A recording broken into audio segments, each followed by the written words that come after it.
You are a villain with a long-standing rivalry with the local magical girl. One day, you learn that the magical girl has been abandoned by her parents. You think I care if your parents abandoned you? The skull-faced villain sneered, leaning on his massive staff. His bony fingers drummed against the cracked orb at its head, a sneer frozen on his ghastly visage. Boo-hoo, poor little Akemi, no mommy and daddy to come rescue you. How pathetically human of you. Akemi, the dark-haired magical girl, sat in the middle of the ruined street, knees drawn up to her chest, her eyes dull and distant. She didn't even flinch at his insult. Do you have any idea how hard it is to find a proper nemesis? The villain, Lord Skullgore, threw his skeletal arms wide. And now you're over here sulking. What am I supposed to do with this?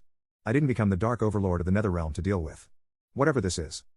The girl sniffed, wiping her tear-streaked cheek, her transformation failing to hide the utter exhaustion in her expression.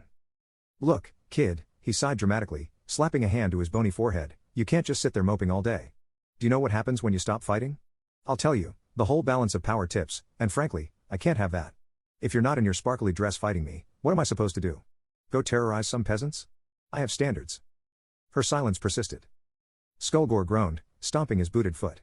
Fine, fine. Let's see if I can be. What's that word? Supportive?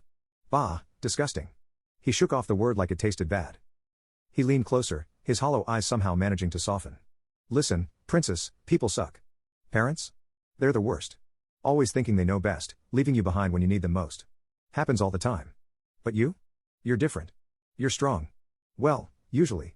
Today you look like a wet napkin, but you could be strong again. She barely registered his words, her arms hugging her knees tighter. Ugh, he grumbled. Fine, I'll say it. He raised his staff, as if summoning some dark force, only to point it directly at her. You're not weak because they left. You're still the most annoying, persistent thorn in my side, and I expect you to act like it. If I don't have you blasting rainbows and twirling your little wand around, my life gets boring.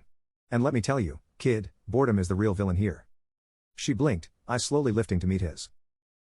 She started, her voice cracking. Yeah, save it, he interrupted, waving his hand in a mock dismissal. You think this is a charity? I'm not here to listen to your feelings.